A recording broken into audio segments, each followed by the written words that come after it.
Hola y bienvenidos a un nuevo video del canal. El día de hoy vamos a estar viendo Quantity Method, sesión 1, Reading 2. Primero que nada les quiero agradecer a todos por el apoyo que le están dando al canal y los comentarios que estoy recibiendo. De todas maneras, le quiero recordar que por favor, si se pueden suscribir, darle me gusta a los videos, seguirme en mis redes sociales, que ahí les dejo mis usuarios de X y de LinkedIn, que me ayudan a darle visibilidad al canal y que le llegue a más personas. Como hicimos en el video anterior, vamos a arrancar viendo lo que el candidato necesita entender o necesita comprender para poder sobrellevar adelante este reading. Básicamente es comprender qué tipos de datos o información tenemos, qué herramientas contamos para visualizar estos datos, es decir, qué tipos de gráficos hay y qué gráficos sirven para qué tipo de información, y las medidas de tendencia central, de dispersión y de locación. Además de entender si en los datos hay asimetrías, hay kurtosis y si hay una correlación en estos datos.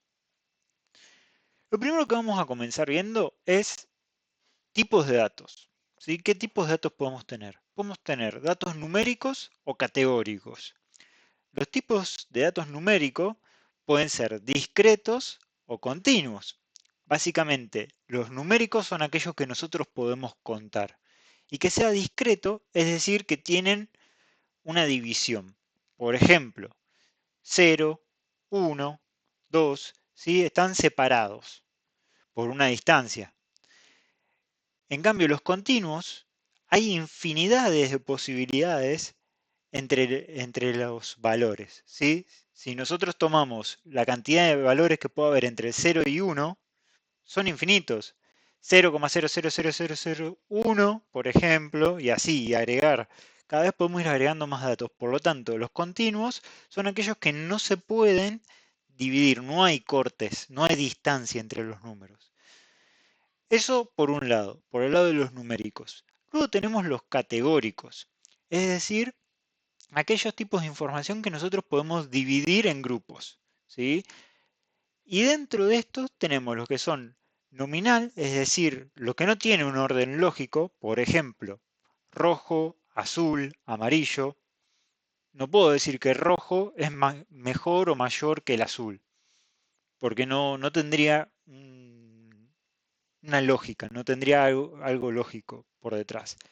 Y después tenemos lo que son ordinales, los que sí tienen un orden o una importancia en relación a las categorías. Por ejemplo, una encuesta de satisfacción.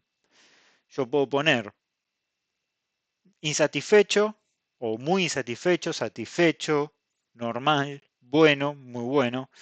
Entonces ahí las categorías sí importan en orden. Que esté muy satisfecho es mucho mejor o tiene mayor importancia a muy insatisfecho. ¿Sí? Entonces, en las categorías que son ordinales, el orden importa. Los nominal no importan. Luego, podemos tener lo que se conoce como series de tiempo o información a lo largo de diferentes variables, que se conoce como cross-seccional. Series de tiempo, básicamente, precios, por ejemplo, precios de una acción. Es sobre un mismo activo, valores que van cambiando a lo largo del tiempo. En cambio, en cross-seccional podemos tener precios de muchos activos en un solo día. O, por ejemplo, los múltiplos de valoración de varios activos a una fecha dada. Por ejemplo, si hoy entramos y vemos los múltiplos de las acciones, eso es cross-seccional, porque yo estoy viendo muchas acciones a un día específico de una variable y los puedo comparar. En cambio, en la serie de tiempo yo tengo que comparar el valor de hoy con el valor del día anterior. Esa sería la diferencia. Y por último, tenemos lo que es datos estructurados y datos no estructurados. Los datos estructurados básicamente yo los puedo organizar o le puedo dar cierta lógica, ¿sí? Los datos no estructurados son información, no tienen un orden. Por ejemplo, lo que se conoce como dato no estructurado puede ser un tweet. Alguien hace un tweet y da información, pero no está estructurado. Entonces yo tengo que buscar alguna manera de poder estructurar esa información, de darle algún sentido. Por ejemplo, si yo leo muchos tweets que aparece la palabra buy o la palabra bull, puedo entender que me están dando información de algo positivo, pero no le puedo dar un valor a eso. Tengo que encontrar alguna manera de darle algún valor y poder analizarlo. O, por ejemplo, al revés, si veo muchas palabras en tweets, veo muchos tweets que se repite la palabra sell, puedo entender que hay una tendencia o hay un sentimiento negativo. Entonces tengo que buscar alguna manera de capturar ese sentimiento en algún tipo de información. Por ejemplo, puedo poner que si aparece una palabra como bull o buy, puedo poner un valor 1 y si aparece una palabra como sell o bearish, puedo poner valor 0. Y ahí puedo entender si hay una tendencia positiva o una tendencia negativa. Por ejemplo, ¿sí? Los estructurados tengo que buscar la manera de poder darle lógica a esa información. Eso, con esto ya tenemos lo que es la organización de la información, ¿sí? Entender los diferentes tipos de datos que podemos llegar a tener. Ahora vamos a pasar a cómo yo lo puedo visualizar, qué herramientas tengo para visualizar esta información. El primer gráfico, y es importante que entiendan la estructura de esto, de este gráfico, porque se puede llegar a repetir, es el histograma, que es la probabilidad que hay en un rango de valores, ¿sí? Por ejemplo, ahí tenemos de menos 30 a menos 20. ¿Qué probabilidad hay? Ahí podemos decir que se repite una vez o hay una probabilidad de 1. Entre menos 20 y menos 10, ya acá se repite 2 veces. Entonces tenemos abajo el rango o el intervalo de valores que tenemos y arriba, o sea, en el eje Y, tenemos la frecuencia, las cantidades de veces que se repite ese intervalo. Generalmente este gráfico de histograma se ve mucho en lo que es retornos. Puedo calcular los retornos de un activo, calcular intervalos de esos retornos y ver qué tanto se repite. ¿Sí? Después de ahí vamos a ver la distribución de esos datos, si hay asimetrías o no. Pero el histograma es una herramienta muy utilizada en lo que es análisis de acciones, por esto, porque nos permite ver con qué frecuencia se repiten los retornos de un activo. Después, el polígono de frecuencia generalmente se utiliza a la par del histograma. El polígono de frecuencia es el punto máximo del intervalo del histograma, ¿sí? Si yo me paro en la mitad de menos 30 a menos 20, marco un punto. Después marco el segundo punto en el segundo intervalo y tengo que unir los diferentes puntos. Entonces generalmente van a la par. Se utiliza el histograma y la frecuencia y el polígono de frecuencia. Luego tenemos lo que es la frecuencia acumulada. Esto nos sirve para ver qué tan rápido llegamos a la totalidad de los valores, ¿sí? Si va más plano y tarda más en llegar a la totalidad o se empina muy rápido y llegamos demasiado rápido y hay un momento que se estanca, por ejemplo. Esto nos sirve para ver la velocidad de los datos. Luego tenemos el gráfico de barras. Este ya lo conocen, tenemos diferentes categorías y podemos ver diferentes valores, ¿sí? Es un gráfico bastante utilizado. Después el otro gráfico es el TreatMap. Este seguramente lo vieron para cuando a veces publican cómo es la distribución del S&P. Por ejemplo, el S&P, que es el índice accionario de Estados Unidos de las 500 acciones de mayor capitalización. Podemos ver qué acciones están distribuidas con mayor capitalización. y a medida que baja la capitalización, los rectángulos o la participación se va haciendo más chica y va desapareciendo, por ejemplo. Y después tenemos lo que es la nube de palabras. Generalmente, la nube de palabras es lo que más se utiliza para datos no estructurados, que es lo que le comentaba anteriormente. Es ver cuáles las palabras o las palabras que se repiten con mayor frecuencia en un texto o en un tweet, por ejemplo.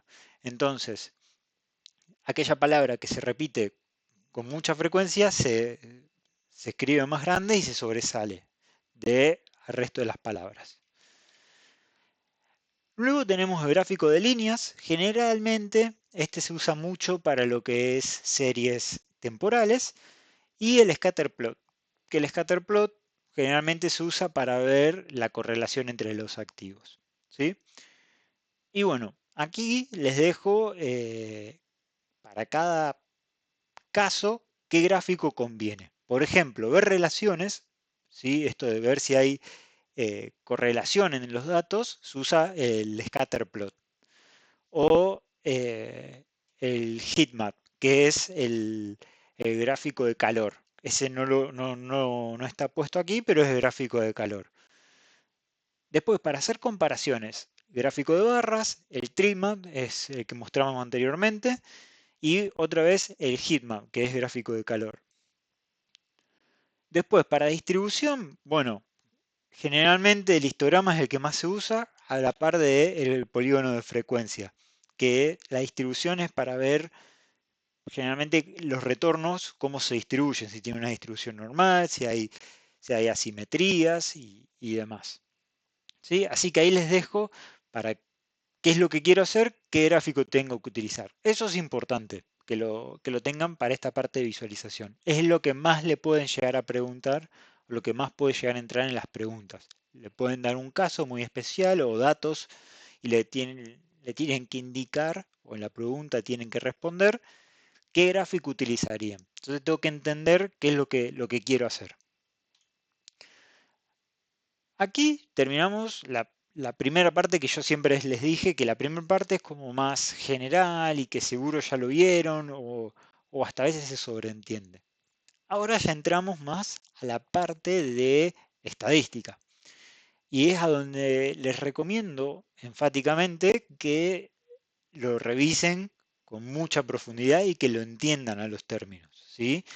¿Por qué? Porque esto se va a repetir mucho y después se puede hacer complejo si no entendemos bien los conceptos. Acá lo que vamos a ver son las medidas de tendencia central, ¿sí? Las medidas de tendencia central son tres. Van a ver que hay un montón de conceptos, pero son tres los que tienen que tener claro.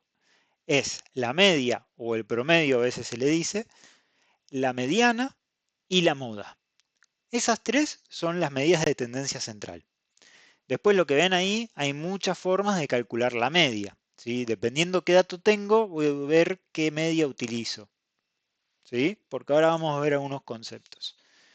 Entonces, la media, el promedio, generalmente es lo que se conoce como media aritmética, es decir, yo sumo todos los valores y lo divido por la cantidad de valores que hay, ¿sí?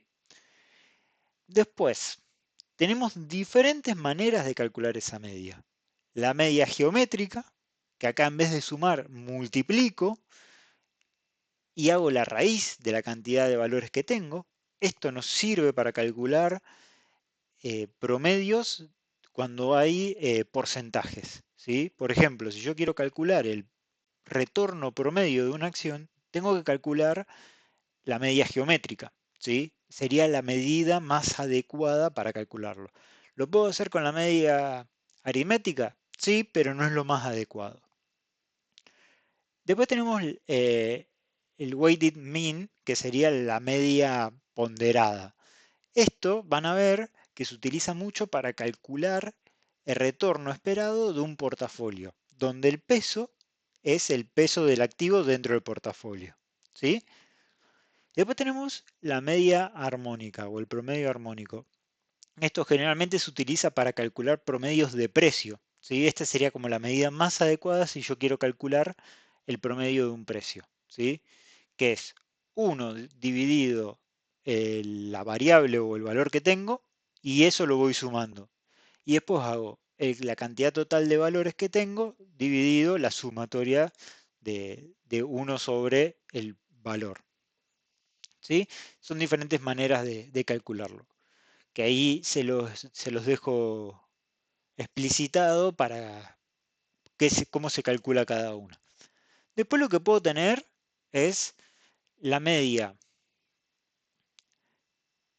cortada o que sería la trimmed mean y la Windsurd mean, que sería la media cortada, es decir, yo establezco hasta qué valores voy a llegar para calcular la media. ¿Sí? Por ejemplo, tomo que quiero una media del 95%. Bueno, el 2,5% primero y el 2,5% final de los datos los aparto, no lo quiero. Y la Windsurd mean sería que en vez de apartarlos, los sustituyo. Llegamos al valor 2,5 y de ahí para abajo lo sustituyo por ese valor y llegamos al valor 95,5 y reemplazo los valores mayores.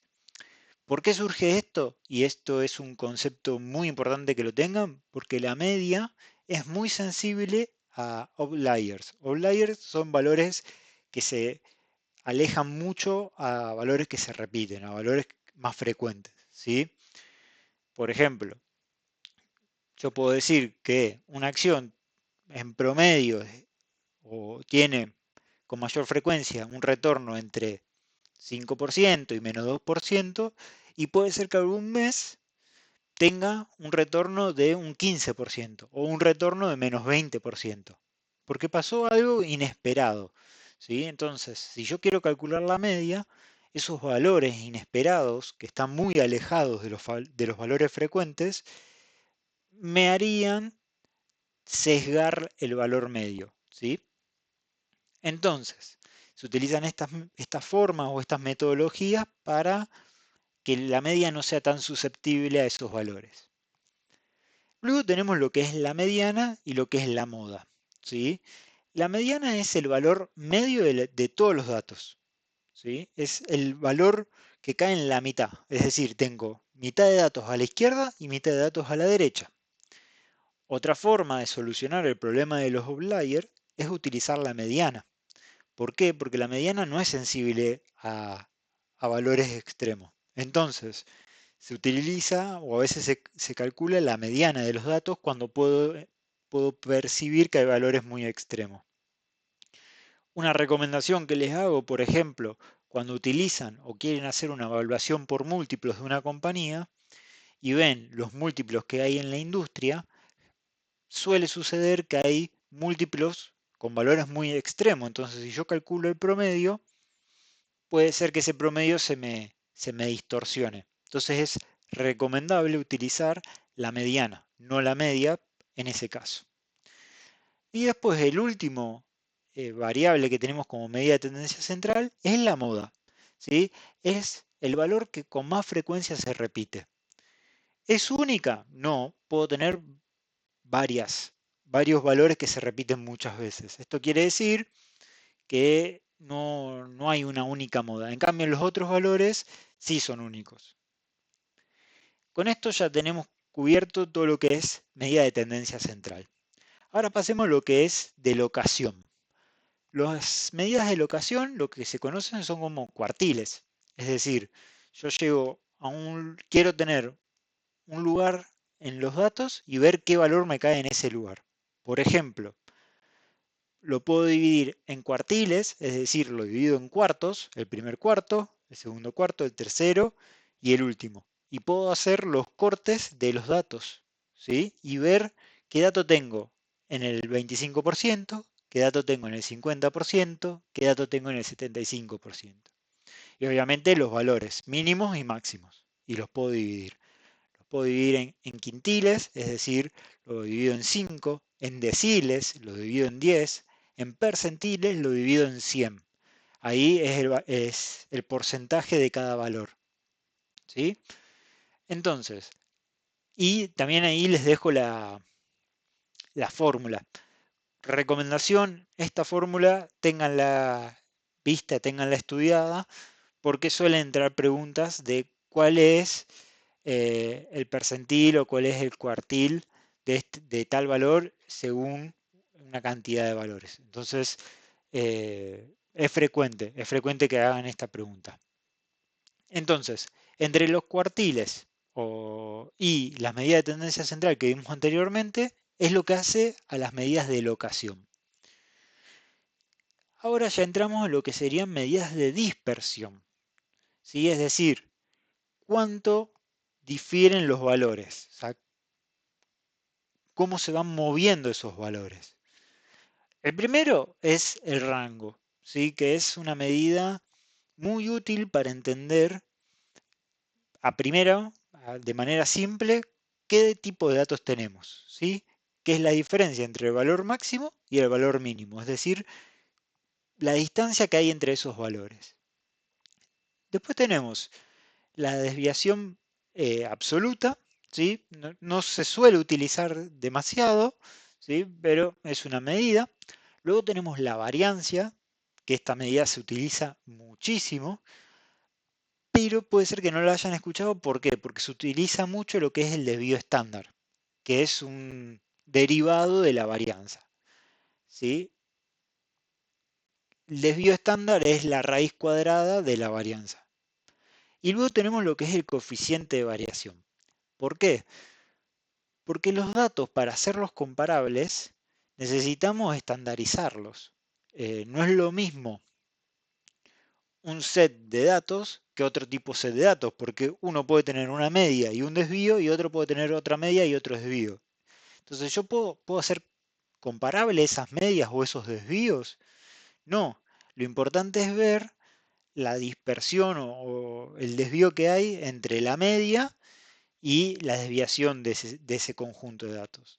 Entonces, recién ahí puedo hacer comparable esos dos sets de datos. Para eso se utiliza el coeficiente de variación, que básicamente es la desviación estándar, ¿sí? Que es lo que mencioné anteriormente, que es la raíz cuadrada de la varianza, dividido la media de ese conjunto de datos. Antes de pasar a lo que es asimetrías, kurtosis y correlación, les quiero comentar que de todos los tipos de, de cálculos que vimos recién, podemos tener valores poblacionales y valores de muestras, ¿sí? Valores muestrales. ¿Qué cambia aquí? Es que el de la población utilizo todos los datos disponibles. En cambio, los datos de una muestra utilizo un conjunto de datos de esa población. Básicamente, para entenderlo, por ejemplo, cuando hacen un censo de una población, ahí, valga la redundancia, utilizan todos los datos de las personas que están viviendo o las personas que están siendo encuestadas, ¿sí? Por eso también no se suele hacer tan seguido los censos, porque llevaría mucho tiempo poder parametrizar o tomar los datos de toda la gente que está dentro o que se está haciendo, donde se está haciendo el censo. Entonces, para hacerlo de manera más ágil y poder hacer estos cálculos de manera con mayor frecuencia, lo que se utiliza son muestras de esas poblaciones, ¿sí? Por ejemplo, yendo a Argentina, yo tomo la población entera de Argentina, eso sería el censo y es la población total. Y después puedo tomar una muestra, es decir, puedo ir a una provincia de Argentina como Buenos Aires y calculo las métricas dentro de la provincia. Y eso después puedo hacer estipulaciones o puedo hacer valores esperados según esas medidas de la muestra. Es decir, lo puedo extrapolar a la población. Va a tener un error porque no todo va a ser lo mismo, o sea, no todas las muestras son representativas de la población, pero me permite hacer inferencia a valores totales, ¿sí? Entonces es importante entender cuando hablamos de población y cuando hablamos de muestra. Generalmente utilizamos valores muestrales, no poblacionales.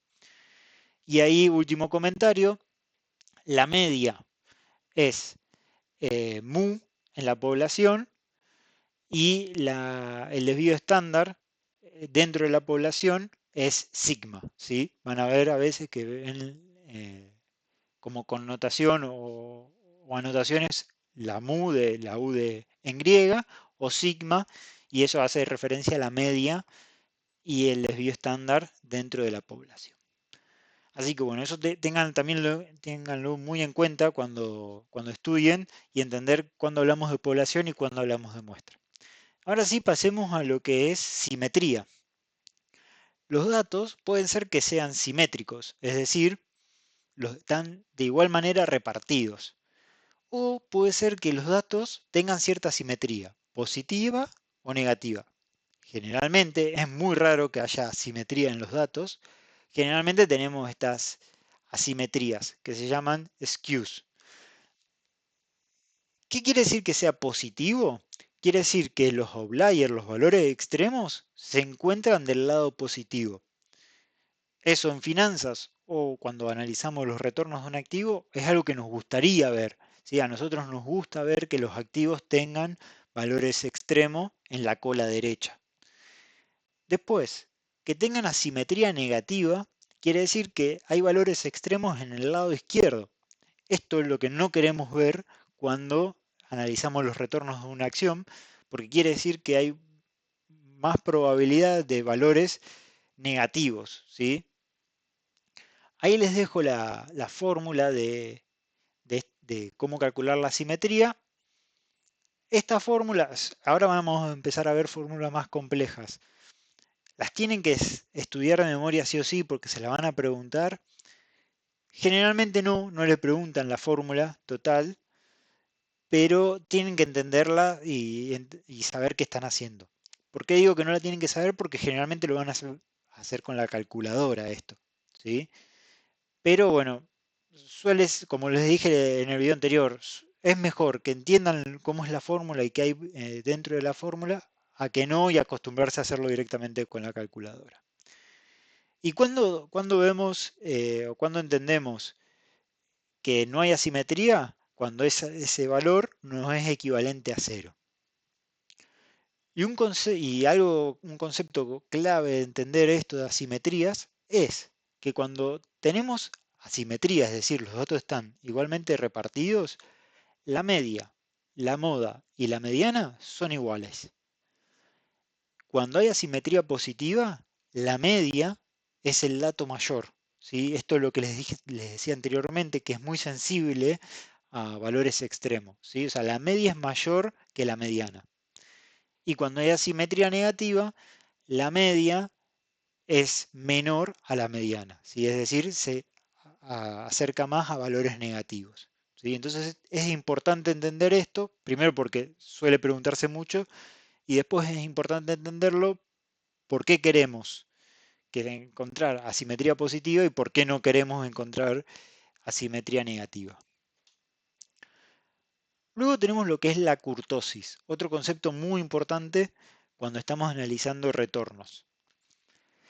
En la academia generalmente se trabaja con distribuciones normales, pero es raro ver que en la práctica que las distribuciones son normales, ¿sí? Generalmente tienen o sesgos, que es lo que vimos anteriormente, o tienen cierta kurtosis. ¿Qué es esto de kurtosis? Es que las colas, es decir, tanto los valores que están a la izquierda como los valores que están a la derecha, tienen mayor probabilidad que una distribución normal, ¿sí?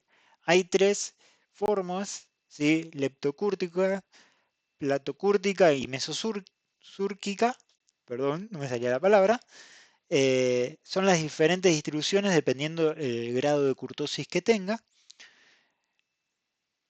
La La leptocúrtica es digamos que es la peor de todas. ¿Por qué? Porque tiene mayor probabilidad en las colas. Y esto sería un problema.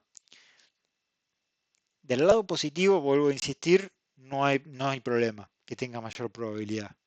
Pero el problema está en que los valores negativos van a tener mayor probabilidad. Entonces tenemos más chance de que observemos valores o retornos negativos, ¿sí?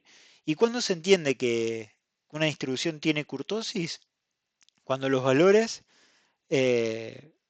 difieren de 3. ¿Por qué? Porque ahí está el exceso de kurtosis es igual a la kurtosis de la muestra menos 3. Entonces, cuando difieren de 3, quiere decir que el valor o el exceso de kurtosis es distinto de 3 y puede ser mayor o menor. Y el último concepto que vamos a estar viendo es el tema de relación en los datos. La primera forma de medir esto es la covarianza. La covarianza nos dice para qué lado se están moviendo los datos, ¿sí? Es decir, si un dato aumenta y el otro dato aumenta, quiere decir que hay una covarianza positiva. ¿Qué pasa? Esto no nos dice con qué fuerza se mueve. Solamente nos está diciendo que dos datos se están moviendo o dos conjuntos de datos se están moviendo a la par o para el mismo lado. Lo que nos interesa saber es la correlación, que es con qué fuerza esta relación existe, ¿sí? La correlación va entre -1 y 1. -1, la correlación es negativa y muy fuerte, y +1 quiere decir que la correlación es positiva y muy fuerte. Ahí les dejo las dos fórmulas, tanto de la covariancia y la correlación.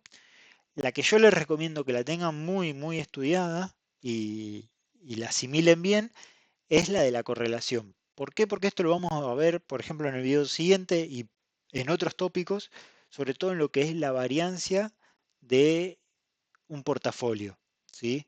Esta medida de correlación la vamos a empezar a aplicar ahí. Y tenemos que tener muy en claro la fórmula, que la fórmula básicamente es la covariancia entre dos valores dividido el desvío del primer valor multiplicado por el desvío del segundo valor. Según esta fórmula podemos llegar a entender que la covariancia es lo mismo, o sea, podemos despejar la covariancia, es lo mismo que la correlación multiplicado por el desvío de uno multiplicado por el desvío de otro. Y esa última fórmula es clave porque nos va a permitir entender o calcular la beta de una acción, la variancia de una acción y se va a utilizar mucho, ¿sí?